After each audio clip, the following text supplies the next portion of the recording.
88 मायथाइनि 14 सेप्तेम्बराव एनडिबिनि गिबि मुंख्लं बि बांबुरगोरा बिथांनि मुङाव दिनैनि सानखौ एनडिबि नि दैदेनगिरि बिथांमोना आरो दायो बारग' दैदेनगिरि बिथांमोना मुंख्लं सान महरै फालिबोदों आरो देग्लाय बोसोरनि मुंख्लं सानखौ काजियामाथियाव जोबोद गाजा गोमजायै फालिदों। जों बेवहाय बयबो बाहागो लाफैदों। आङो एनडिबिनि गिबि मुंख्लं बि बांबुरगोरा बिथांनि सोरगोआरि जिउनि खाथियाव आंनि गोसो गोरबोनि सिबिनाय आरो खुलुमनायखौ बावहरदों। लोगोसे बिथांनि नखरनि साफ्रोमबो सोद्रोमानिसिम आंनि अनसायनायखौ बावहरदों आरो बिथांजों लोगोसे जेसेबां मुंख्लंफोर जोंनि सोमावसारनायाव मुंख्लं जालांबाय साफ्रोमबो मुंख्लंनो आंनि खुलुमनाय आरो सिबिनायखौ आं बावहरदों। लोगोसे बिथांमोननि नखरनिसिम आंनि गोसो गोरबोनि अनसायनाय आरो मोजां मोननायखौ आङो बावहरदों।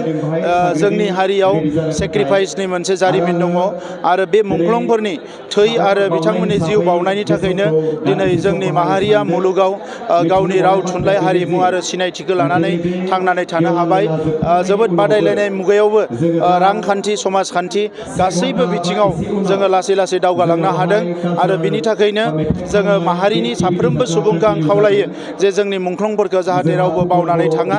जोङो सरकारनि फारसेनिफ्राय मुंख्लंफोरनि थाखाय गुबुन गुबुन हाबाफारि लागासिनो दङ।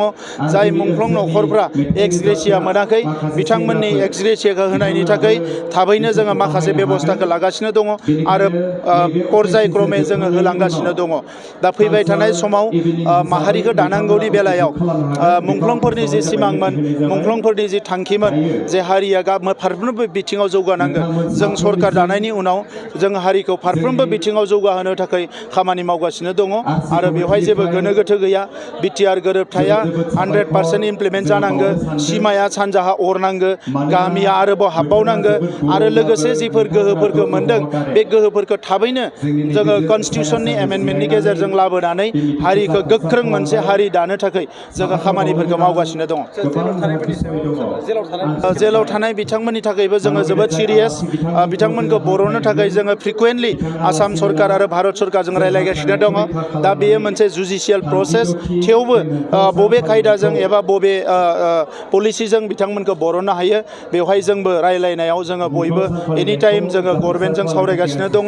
आंहा फोथायनाय दङ जोङो बिथांमोनखौबो खम समनि गेजेरावनो उदां अख्रांनि खाथियाव सिङाव लाबोफिननो हागोन आरो हारियाव जोङो आद्रा थानाय खामानिखौ जयैनो मावलांनो हागोन।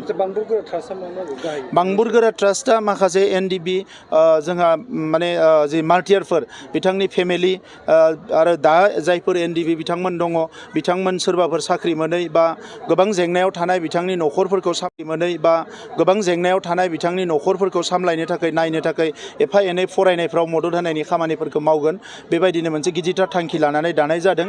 दा बे ट्रास्टखौ लासैनो जोंनि बारग' एनडिबिनि बिथां दैदेनगिरिमोना बेखौ गोख्रोंनिफ्राय गोख्रों खालामनो थाखाय हाबाफारि लादों आरो बिनि थाखायनो EM रनजित बसुमतारी बिथाङा 5 लाख आरो आंनि फारसेनिफ्राय 5 लाख 10 लाख रां ट्रास्टनो होनाय जादों। Thank you. बे ओनसोलाव दखरा फरायसा आफादा मोनसे लाइब्रेरि बिथांमोना बुंदों। दा बेयाव 25 लाख रांनि मोनसे मोजां लाइब्रेरि लुनाय जागोन आरो ट्रास्टनि खामानियाबो सोलिगोन।